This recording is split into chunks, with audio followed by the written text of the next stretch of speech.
Brought to you by the EveryDollar app. Start budgeting for free today. Malaysia kicks us off in San Antonio.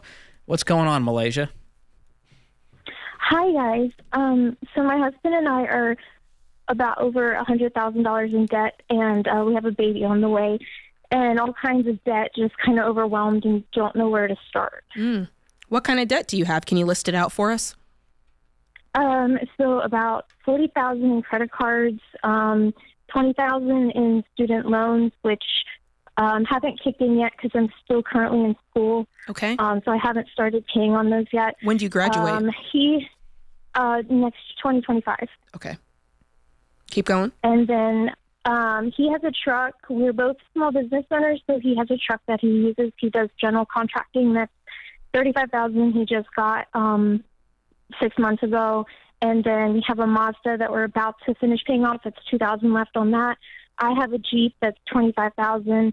And then with his business, he kind of fell behind in paying the taxes. So from 2022, he owes the IRS about $5,000 on that. And then this past year, he is going to have to pay taxes, at the end of the year because he didn't pay throughout the year. Uh-oh. And then with, the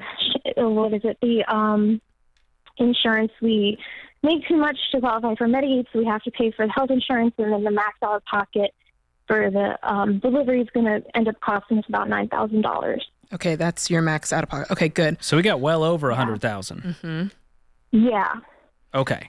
So I'm go getting ahead, rid George. I'm getting rid of every car on this list. That's what I'm looking at. Except for that one that's got $2,000 paid off. I don't believe that he needs a $35,000 truck to do general contractor work. No way. Do you agree or disagree, Malaysia? I do agree. He was actually using the Mazda prior, so that's why we ended up getting the Jeep, is because the Mazda is kind of trashed out at this point. Yeah, it has a lot of miles on it. He ran it into the ground, and then he's like, okay, I need to get an actual work truck. Okay, but So he didn't need to spend $35,000. Let's be honest about that. Right. And he didn't need to go $35,000 into debt. Mm-hmm. Yeah. So some of this we can clean up, some of it we have to crawl out of. What did you spend $40,000 on with the credit cards? That was accrued over years. Just a bunch of different things. I used to have a RV, and I ended up putting a down payment on the credit cards, and then I sold the RV, but then I still am paying off the credit cards. And then when we got engaged, we bought the ring with credit cards. Girl. Just a bunch of stuff. I know. Can we both agree that your life is stressful and that you guys work too hard to live this insanity? Yes, absolutely. What are you earning? What are the two of you earning? Tell me yours and tell me his, please. So my business, I just started maybe less than a year, maybe 6 to 8 months ago. So I'm trying to still figure out the numbers. But No. That's an excuse. What have you been earning on average? When you take all the averages months together and average them out, what would you say that you earn per month? What are you paying yourself? Maybe $2,000 a month. Okay. And what about your husband? His varies as well. It's hard to say because you didn't set anything. No, it's not. What did he make last month? So it's been slow because it's winter time still, but it's starting to warm up and pick up a little bit more. Neither of you should be running a business if you don't know how much you made last month.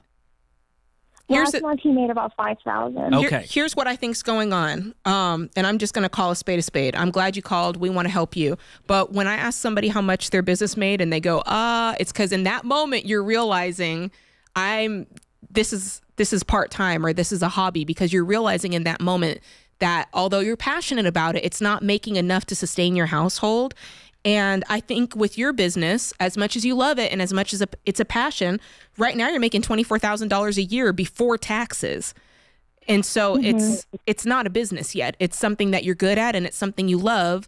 But as long as you're making $2,000 a month, you got to have a full-time job on top of that. This right now, this is the side hustle, and you've got to add another job. What are you going to school for? So it's multidisciplinary studies, which is focusing in business, communication, and health. And what's that going to do for you as far as your career? Well, because I have my business, and I feel like it's a good backing towards me being in business myself. Like, I've been learning a lot more, taking the classes that I have been taking, and then the communication behind it, because I'm like, the person running everything. I'm learning about. But why was now the time to go into student loan debt to get this degree? I had started that prior. I've been like doing that along the way, and I'm just kind of like, I want to finish and get my degree, because I went to I get my associates, and I was like, well, I just want to finish and get my bachelor's. So what's the plan? You told me you graduate in 2025. What's the plan to pay for school from now until then for the next year?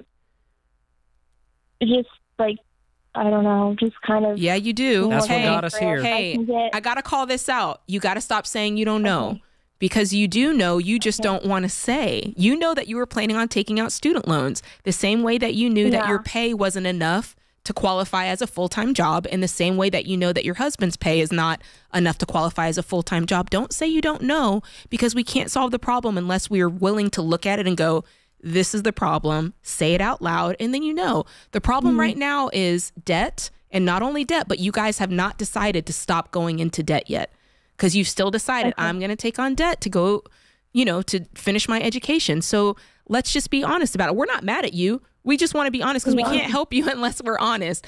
And the same thing with your income. You guys have got to bring in more money, because here's the thing. If you choose to keep borrowing money, that income better be on it. Because who's going to make the payments, right? So what we want is to get you to a point where you're not borrowing money, you're paying off your existing debt, and you're using your income that is increasing over time in order to do that. When is the baby due? Okay. September. Okay. Right now, we're in stork mode. We got to save up cash, because you guys have none of it, and we need to make sure that we can cash flow all these medical expenses so we don't go further into debt. In the meantime, I'm looking into selling all these cars and getting whatever we can get with cash to get us by until then. I want this baby to grow up in a debt-free home that is not filled with chaos.